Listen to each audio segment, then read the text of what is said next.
Assalamualaikum warahmatullahi wabarakatuh. Halo teman-teman. Di video kali ini kita akan mengerjakan latihan soal TKP CPNS 2023 dan video ini video yang ke-46. Soal pertama. Setiap peserta pelatihan wajib datang 30 menit sebelum acara dimulai. Menyikapi aturan itu sebagai peserta pelatihan, Anda akan A. Datang terlambat karena biasanya peserta lain juga berbuat demikian. B. Berusaha menaati aturan dengan datang lebih awal. C. Datang saat acara inti dimulai. D. Jika ada yang mengajak datang lebih awal, maka datang lebih awal. E. Memilih untuk datang sesuai ketentuan tanpa terpengaruh peserta lain. Jadi ketika ada aturan, peserta pelatihan wajib datang 30 menit sebelum acara dimulai, maka yang harusnya kita lakukan sebagai peserta pelatihan adalah, yaitu pilihan E, memilih untuk datang sesuai ketentuan tanpa terpengaruh peserta lain. Jadi soal nomor 1 jawabannya adalah E. Soal nomor 2. Anda dan teman-teman ditugaskan untuk mengerjakan laporan keuangan oleh atasan. Anda mampu menyelesaikan tugas tersebut lebih awal, sementara teman-teman Anda merasa kesulitan dalam mengerjakan. Yang akan Anda lakukan adalah A. Diam saja dan segera mengumpulkan tugas dari atasan. B. Membantu teman lain jika diminta. C. Tanpa diminta mencoba menawarkan bantuan. D. Menawarkan bantuan jika mereka tidak bersedia dibantu, Anda bisa bersantai. E. Membantu semampunya jika diminta. Jika kita ditugaskan bersama teman-teman mengerjakan laporan keuangan oleh atasan dan kita mampu menyelesaikan tugas tersebut lebih awal, sementara teman-teman kita merasakan kesulitan, yang akan kita lakukan sebaiknya adalah di antara kelima pilihan ini, yaitu pilihan C, tanpa diminta mencoba untuk menawarkan bantuan. Jadi soal nomor 2, jawaban yang paling tepat adalah pilihan C. Soal nomor 3. Berdasarkan aturan, pegawai dilarang mengambil cuti setelah Lebaran. Padahal Lebaran kali ini Anda berniat pulang kampung. Posisi kampung Anda jauh dari tempat kerja dan membutuhkan perjalanan sekitar 2 hari. Jika hanya mengambil jatah cuti menurut kesepakatan, waktu Anda akan habis di perjalanan. Menyikapi hal ini, Anda akan A. Membatalkan rencana mudik, B. Tetap mudik meski hanya sebentar, C. Melanggar peraturan dengan mengambil cuti selepas Lebaran. D. Jika banyak rekan pegawai yang tetap mengambil cuti, maka Anda ikut serta. E. Bingung tidak tahu harus berbuat apa.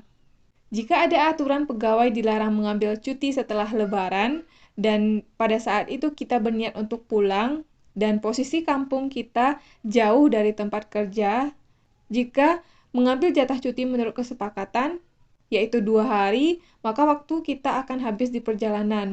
Menyikapi hal tersebut, yang sebaiknya kita lakukan adalah pilihan B, yaitu tetap mudik meski hanya sebentar.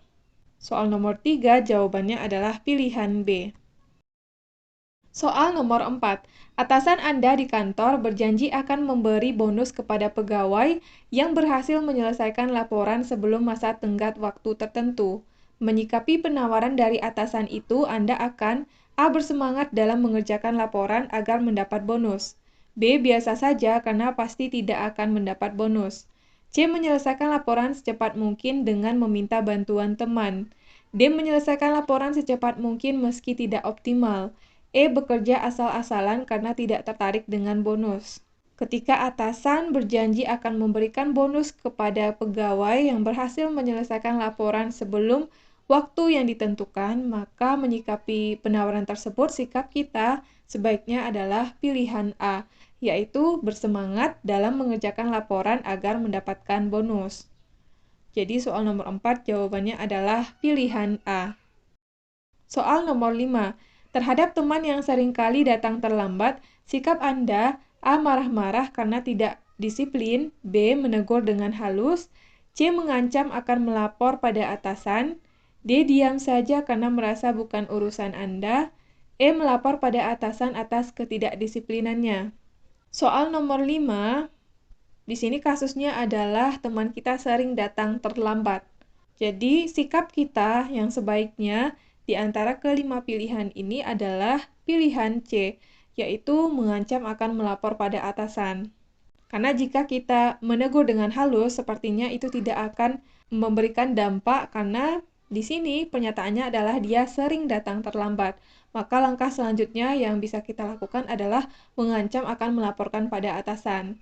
Dan kemungkinan jika kita melakukan hal ini, dia akan bisa merubah sikap atau perilakunya agar datang lebih awal. Jadi soal nomor 5 jawabannya adalah pilihan C. Soal nomor 6. Sebagai guru piket sudah menjadi tugas Anda untuk mengecek agar tidak ada kelas yang kosong tanpa guru. Meskipun ada guru yang berhalangan hadir, Anda harus memastikan kelas tersebut diberikan tugas pelajaran. Hari ini guru kesenian berhalangan hadir dan hingga siang belum ada tugas yang dikirimkan ke sekolah. Kebetulan di sekolah ada mahasiswa yang sedang praktik mengajar sekaligus tugas kuliah kerja nyata atau KKN. Sikap Anda sebagai guru piket, A. Membiarkan kelas kosong tanpa guru, B. Meminta mahasiswa praktik untuk mengisi kekosongan guru, C. Meminta anak-anak belajar sendiri di perpustakaan, D. Berusaha menelpon guru yang bersangkutan agar segera mengirimkan tugas, E. Gelisah dan bingung. Ketika kita sebagai guru piket yang bertugas mengecek agar tidak ada kelas yang kosong tanpa guru dan juga ada pada saat itu ada guru yang berhalangan hadir dan belum memberikan tugas ke sekolah atau belum mengirimkan tugas ke sekolah. Nah, kebetulan pada saat itu ada mahasiswa yang sedang ada praktik mengajar atau KKN. Bagaimana sikap kita sebagai guru piket? Yang sebaiknya kita lakukan adalah pada kondisi tersebut pilihan B, yaitu meminta mahasiswa praktik untuk mengisi kekosongan guru. Dengan begitu, anak-anak di kelas tersebut dapat belajar dan diajarkan oleh mahasiswa yang sedang praktek mengajar atau KKN. Jadi soal nomor 6 jawabannya adalah pilihan B. Soal nomor 7.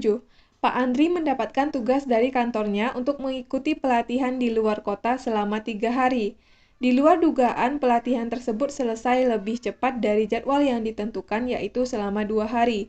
Jika Anda menjadi Pak Andri, apa yang akan Anda lakukan? A. Menikmati sisa 1 hari untuk berjalan-jalan. B. Melaporkan ke kantor bahwa kegiatan sudah selesai dalam 2 hari dan menunggu arahan berikutnya. C. Segera pulang dan memilih berlibur bersama keluarga. D. Segera pulang dan memilih libur di rumah. E. Merahasiakan bahwa pelatihan selesai lebih cepat dan memanfaatkan sisa waktu untuk bertemu teman. Soal nomor 7, ketika kita mendapat tugas dari kantor untuk mengikuti pelatihan selama 3 hari, kemudian ternyata pelatihannya bisa lebih cepat selesai, yaitu selama 2 hari. Jika hal tersebut terjadi, apa yang akan kita lakukan? Di antara kelima pilihan ini, tindakan yang tepat yang kita lakukan adalah pilihan B, yaitu melaporkan ke kantor bahwa kegiatan sudah selesai dalam 2 hari dan menunggu arahan berikutnya. Soal nomor 7 jawabannya adalah B. Soal nomor 8. Arga meminta uang kepada orang tuanya untuk dibelikan sebuah motor. Namun, karena orang tuanya hanya bekerja serabutan, tidak bisa menuruti keinginannya.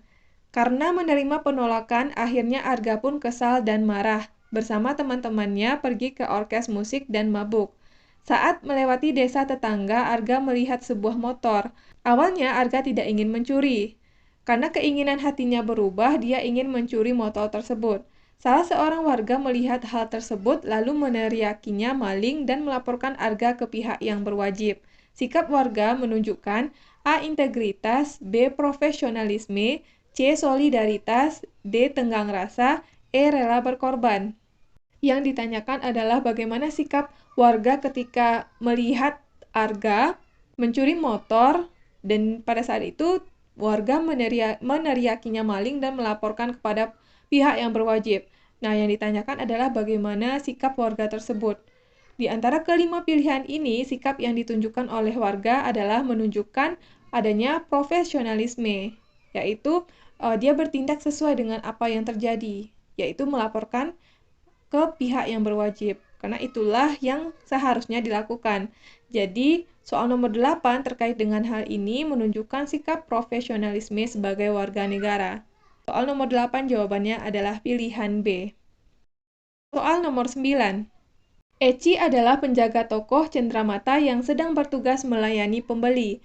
Ia melihat seorang remaja yang sedang memegang cenderamata dan hendak bertanya. Namun Eci sedang sibuk menangani pembayaran karena kasir sedang sakit. Apa yang sebaiknya Eci lakukan? A. Fokus menangani pembayaran agar tidak ada kesalahan. B. Meminta satpam untuk menanyakan keperluan remaja tersebut. C. Segera menyelesaikan pembayaran dan menyapa remaja tersebut. D. Meminta satpam untuk mengawasi remaja tersebut. E. Mempersilahkan remaja tersebut untuk masuk ke dalam toko. Eci merupakan penjaga toko cenderamata. Dia bertugas melayani pembeli dan melihat ada remaja yang memegang cenderamata dan hendak bertanya. Tapi di saat itu, Eci sedang sibuk menangani pembayaran karena kasir di toko tersebut sedang sakit. Yang sebaiknya Eci lakukan di antara kelima pilihan ini adalah pilihan C, yaitu segera menyelesaikan pembayaran dan menyapa remaja tersebut. Jadi soal nomor 9 jawabannya adalah pilihan C. Soal nomor 10. Ratih bertugas sebagai perawat di unit gawat darurat. Pada saat itu ada pasien yang berteriak sambil marah-marah dan minta agar segera ditangani karena kondisinya sudah kritis. Akan tetapi pasien tersebut mengalami kesulitan keuangan untuk membayar rumah sakit. Apa yang sebaiknya Ratih lakukan? A. Berempati dengan kondisi pasien tersebut tetapi meminta maaf tidak dapat memberikan layanan. B. Mencoba menenangkan pasien sambil menanyakan identitas keluarga yang dapat membantu. C. Menjelaskan baik-baik bahwa layanan baru bisa diberikan setelah administrasi keuangan bisa diselesaikan. D. Dengan nada tegas meminta pasien tersebut mengurus keuangan terlebih dahulu, baru dapat dilayani. E. Meminta pasien untuk tenang lalu berusaha mencari keluarga pasien yang bisa dihubungi dan membantu. Di antara kelima pilihan ini, ketika ada seorang pasien yang berteriak, marah-marah, dan meminta segera ditangani karena kondisinya sudah kritis tetapi mengalami kesulitan keuangan untuk membayar rumah sakit, dan kita merupakan perawat di unit gawat darurat, maka yang sebaiknya kita lakukan di antara kelima pilihan ini adalah pilihan E, yaitu meminta pasien untuk tenang, lalu berusaha mencari keluarga pasien yang bisa dihubungi dan membantu.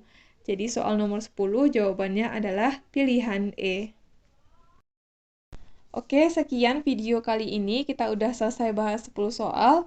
Mudah-mudahan video ini bermanfaat untuk teman-teman semuanya.